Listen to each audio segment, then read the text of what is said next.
Assalamualaikum warahmatullahi wabarakatuh. Halo semuanya, welcome di channel saya Torto and Friends. Ini channel gonta-ganti nama mulu ya, nggak apa-apa ya.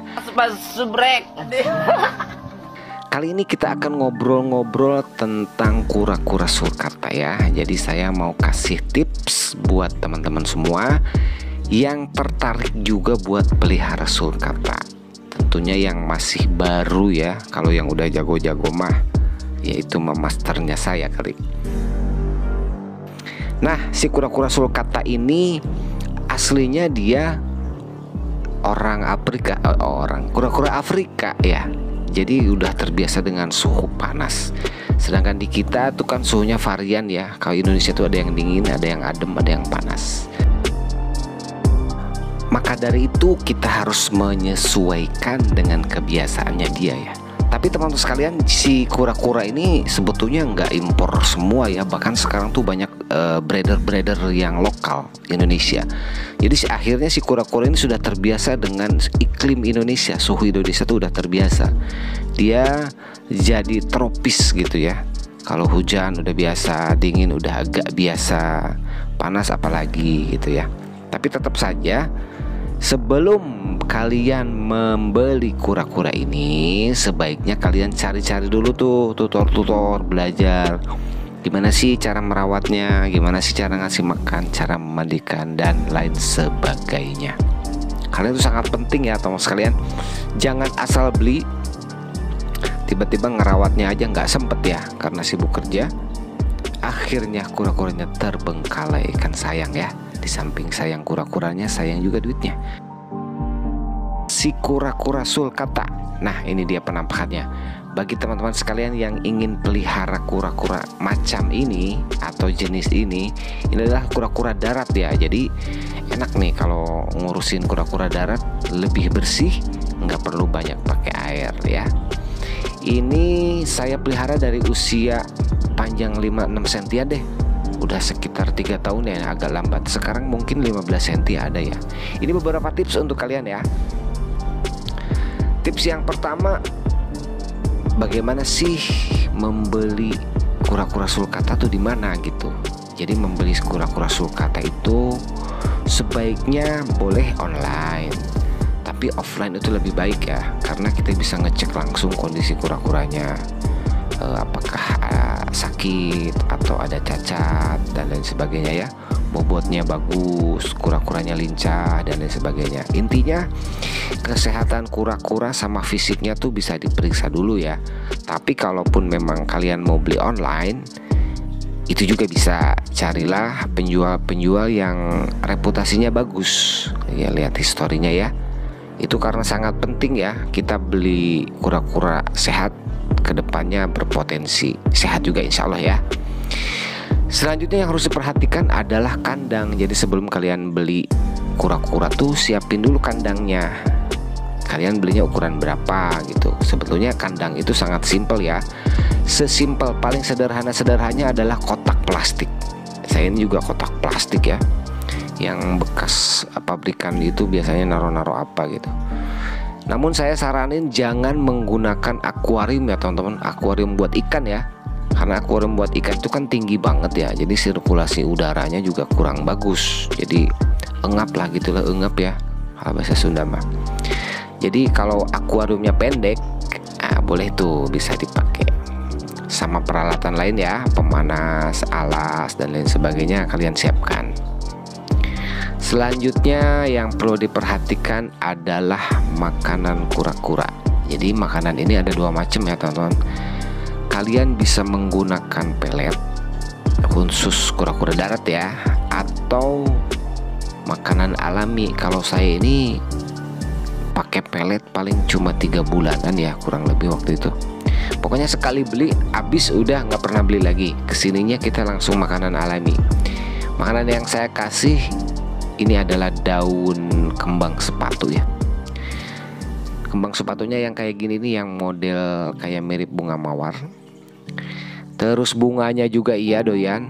Terus daun apalagi ya, murbei kalau nggak salah. Murbei. Terus kadang saya kasih sayur juga. Saya kasih caisim. Saya kasih timun. banyak deh pokoknya ya. Pokoknya sejenis sayuran dan daun-daunan, bunga-bungaan. Intinya kita lebih fokus ke makanan alami ya daripada pelet. Karena memang pertumbuhan mungkin nggak sebagus pelet ya, tapi saya lebih nyaman alami aja gitu. Selain bisa menghemat juga kan pelet kura-kura lumayan mahal loh. Selain lebih sifat alami ya, jadi efek sampingnya juga nggak terlalu besar kalau alami itu. Lain halnya dengan pelet. Biasanya kalau sering-sering dikasih pelet itu dia akan mengeluarkan urets atau uratesnya tuh agak banyak. Beberapa ada yang mengatakan berpotensi mengakibatkan BS ya. BS itu adalah urates yang mengeras, yang nggak keluar.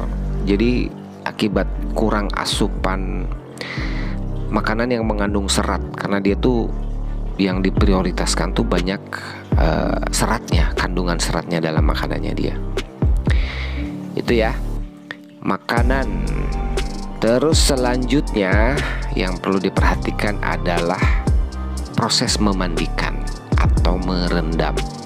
Ini juga sangat penting ya, nggak kalah penting sama makan. Jadi si kura-kura ini, si sulcata ini harus direndam atau dimandikan dalam seminggu 2 kali lah, jangan terlalu sering ya.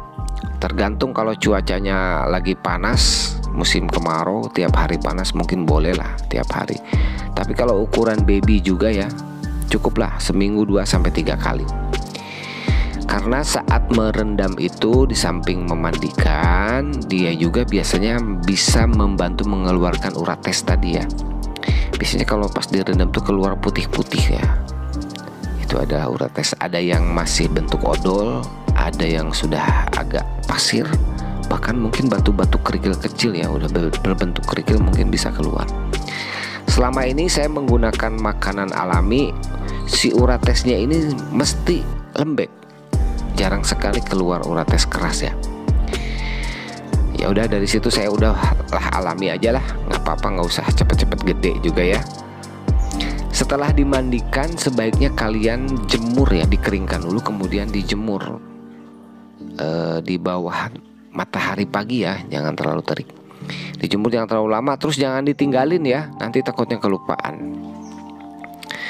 Nah, kalau misalkan cuacanya lagi nggak bagus atau mataharinya nggak ada, tapi udah kotor banget harus dimandiin, terpaksa setelah mandi kita harus gunakan pemanas. Jadi kalian bisa pakai lampu UVA atau UVB ya. Kalau saya pakai pemanas biasa aja nih, UVB ya. Yang penting dia ngerasa enak aja lah, anget gitu ya. Kemudian yang nggak kalah penting nih teman-teman sekalian, si kura-kura ini jangan selalu dibiarin di kandang gitu. Jadi dia tuh harus berjalan-jalan gitu, biar pergerakannya juga harus ada olahraganya, bergerak sana sini. Namun perlu diperhatikan, saat dia dilepas di luar kandang harus dalam pengawasan ya. Takutnya dia makan apa nih, nemu apa yang bukan makanan dia makan, dia telan ya. Karena apapun yang dia makan itu kalau misalkan nemu kotoran atau apa ya, itu bisa jadi penyakit juga ya, bisa jadi penyakit. Jadi atau predator, misalkan ada tikus, ada kucing gitu kan. Biasanya kalau malam tuh, kalau dilepas malam-malam kelupaan, tiba-tiba suka ada tikus. Beberapa kasus ada tuh yang digigitin tikus ya, yang usia-usia baby tuh sampai berdarah-darah ya. Jadi hati-hati ya, saat dilepasin itu harus dipantau. Oke, poin selanjutnya adalah ini hal unik ya. Jadi si kura-kura sulcata ini dia takut ketinggian. Jadi jangan khawatir dia bakalan jatuh. Meskipun memang punya saya ini pernah jatuh ya, pernah jatuh karena dia mundur, tahu belakangnya di atas meja, saya taruh di atas meja ya, dia mundur terus, tiba-tiba jatuh bluk gitu ya, ketinggian ya 0,5 meter lah mungkin. Namun secara alamiah dia, nalurinya dia tuh tahu kalau misalkan posisinya tinggi, dan itu bisa membahayakan dia tuh nggak bakalan loncat. Dia tuh pasti akan mundur teratur. Canggih banget ya. Dia kayak punya apa ya, penglihatan, punya indera. Tuh, ini contohnya ya. Jadi pada saat berada di tepi tuh, di pinggir, ini lumayan ya, 50 sentian. Dia nggak mau deket-deket. Dia langsung menjauh ya. Tapi tetap hati-hati ya, kalau bisa mah jangan ditaruh di atas ya, kalau nggak dipantau gitu. Kemudian si kura-kura ini seneng yang warna-warna ya. Kalau ada warna tuh pasti digigit-gigit ya. Mungkin dikira makanan gitu ya. Kemudian hal lainnya, dia juga tenaganya agak gede ya. Untuk ukuran segini tuh dia bisa mendorong, ngegeser barang yang menurut kita sih kayaknya nggak bakalan kegeser. Oh ternyata bisa dia tenaganya gede juga. Jadi kalau misalkan, kan saya suka iseng-iseng tuh ditaruh bareng kopi gitu ya. Kita lagi ngopi di meja, taruh aja di meja. Dia dorong-dorong, kopinya tumpah ya. Padahal kopinya lumayan masih penuh tuh, muk gitu. Terus ya apalagi ya, si kura-kura sulcata ini memang cukup menarik ya. Cukup menarik selain pemeliharaannya yang gampang-gampang susah. Jadi saya juga ngalamin ada 2 ekor ya yang wafat. Meninggal dia 2 ekor. Ukurannya masih baby ya. Ya yang kedua udah 2 tahunan karena BS ya. Karena BS entah kenapa. Pokoknya intinya bagi teman-teman sekalian yang kura-kuranya misalkan sakit, nggak usah coba-coba, langsung aja dibawa ke dokter. Itu aja. Resikonya memang agak mahal ya, tapi nggak apa-apa demi keselamatan kita ya. Demi keselamatan kura-kura kita maksudnya. Karena kalau coba-coba tuh saya pengalaman ya begitulah hasilnya ya.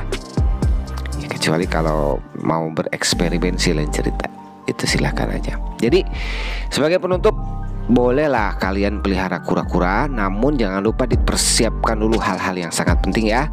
Dari mulai membeli kura-kura, persiapan sama teknik perawatannya. Oke.